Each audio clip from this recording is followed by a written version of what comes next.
আসসালামু আলাইকুম। Tarzan BD থেকে আমি স্বাগত জানাচ্ছি ফারুক হাসান। আপনাদেরকে এখন এক্সপ্লোর করতেছি সুন্দর একটা বিকেল, সুন্দর একটা সৈকত। দেখতেই পাচ্ছেন কত সুন্দর সিমসাম পরিবেশ, মানুষজন কম। এই বীজটাতে এক সময় মানুষ হইতো, এখন মানুষজন কমে গেছে। এই বীজে এখন মানুষ হয় না, নতুন নতুন বীজ তৈরি হইতেছে, তাই সেসব বীজে মানুষ চলে যায়। তো এই বীজটা আমি সবসময় নিরিবিলি পছন্দ করি। দেখেন মানুষ কম, আর কত সুন্দর দৃশ্য। এই সন্ধ্যার আগ মুহূর্তে দেখেন এরকম দৃশ্য পাওয়াটা খুবই দুর্লভ, এবং ঘন্টার পর ঘন্টা সময় পার করে বসে কাটিয়ে দেওয়া যাবে এমন সব জায়গাতে। দেখেন মাশাআল্লাহ, স্রষ্টার সৃষ্টি যে কত সুন্দর, কি বলবো। দেখেন বিশাল, মনে হয় ফুটবল খেলার বিশাল এক মাঠ। এত সুন্দর সি বিচ, নীরব শান্ত প্রকৃতির সি বিচটা দেখেন। তো আমি সবসময় নিরিবিলি পছন্দ করি, কি করব।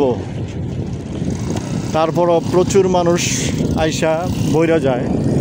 আমি লোকালয় থেকে নিরবিচ্ছিন্ন জায়গায়, নিস্তব্ধতার মাঝে আমি থাকতে চাই, শান্তিতে, কোলাহল মুক্ত। ঠিক ওই রকম একটা পরিবেশ আজকে আমি পেয়েছি কক্সবাজার এসে এই সি বিচটাতে। ইনানি সি বিচটা এখন শান্ত,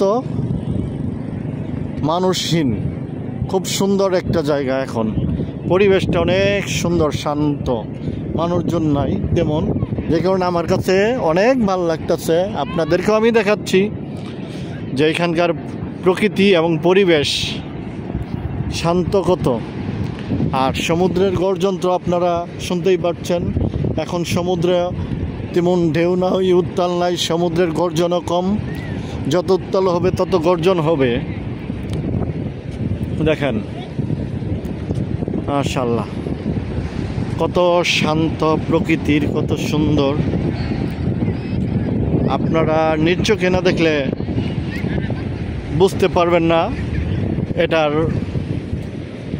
এই সম্পর্কে, এই বীজ সম্পর্কে, এইখানকার পরিবেশ সম্পর্কে। আমি চোখ দিয়ে দেখতেছি, কিন্তু জানি না ক্যামেরায় কতটুকু সুন্দর আসে আমি জানি না, কিন্তু বাস্তবতাটা অনেক সুন্দর, অনেক অসাধারণ এক দৃশ্য। কি বলবো। দেখেন আমি তো সবসময় ঝাউবনটাকে পছন্দ করি, তাই ঝাউবনটা অনেক দূরে যেতে পারতেছি না, আপনাদেরকে দেখাতে পারছি না, কারণ আমি এক সময় আসলে ঝাউবনে সময় কাটাতাম, ঝাউবনে বসে থাকতাম। আমি সেখানে অন্যরকম একটা ফিল পেতাম। আর সমুদ্র তো বোঝেন, সমুদ্রের মনটা বিশাল। সমুদ্র মানুষকে দিতে ভালোবাসে, কিন্তু মানুষ তো কিছু নেয় না। সমুদ্রকে যা দিবেন, সমুদ্র উল্টা আপনাকে ফিরিয়ে তা দিয়ে দিবে।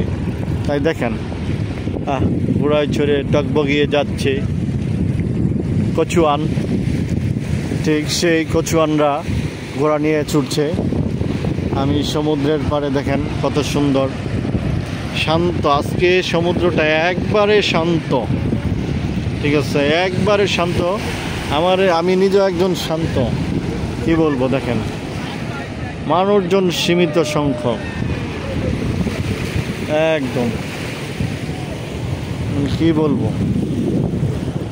দেখেন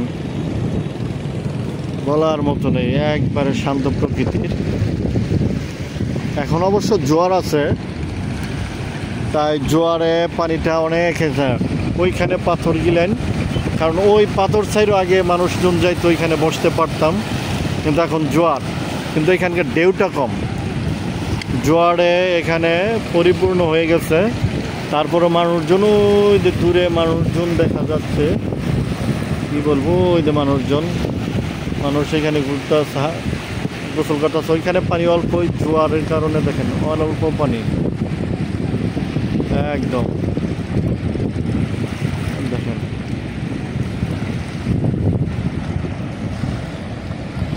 আর ওই যে দেখেন এই ইনানি পাথর গিলেন, সেই ইনানি সি বিচের পাথর, কি আর বলবো, একবারে। কিন্তু পানি এখানে, তারপরে আপনাদের কক্সবাজার থেকে এখানকার সমুদ্রের উপকূলটা, ঢেউটা একবারে শান্ত প্রকৃতির। অতটা উত্তাপ নাই এখানে, একবারে শান্ত নিরিবিলি প্রকৃতি, পরিবেশটা অন্যরকম, এখানে অনেক সুন্দর। আসেন দেখেন, ভালো লাগবে আপনাদের। আর মনটাকে সান্ত্বনা দেন, মনকে শান্তি দেন, ফ্যামিলিকে নিয়ে ঘুরেন, পরিবেশ সম্পর্কে জানেন এবং এক্সপ্লোর করেন, ঘুরে ঘুরে সব দেখেন। না ঘুরলে কিছুই বুঝতে পারবেন না দুনিয়াতে কি আছে, পৃথিবীতে কি আছে, আল্লাহ কোথায় কত সুন্দরভাবে, কি সুন্দরভাবে সৃষ্টি করে সব কিছু তার নিজ হাতে করে দিয়েছে, আপনারা বুঝতে পারবেন না যদি না আসেন। ঘর থেকে বার হন, বের হয়ে দেখেন কত সুন্দর সেই প্রকৃতিটিকে তার সৃষ্টিকর্তা নিজের হাতে এত সুন্দর করে তৈরি করেছে, কি বলবো। আসেন দেখেন। আমি আর আমার সময়টা বেশি নষ্ট করব না আপনাদের কাছে। আপনারা আমার চ্যানেলটা সাবস্ক্রাইব করবেন, লাইক কমেন্ট শেয়ার করবেন, তাহলেই অন্যরা দেখতে পারবে, আপনিও দেখতে পারবেন। আমি আমার ভিডিওটা দীর্ঘায়িত করবে না। সবাই সুস্থ থাকবেন, ভালো থাকবেন। আসসালামু আলাইকুম, আল্লাহ হাফেজ।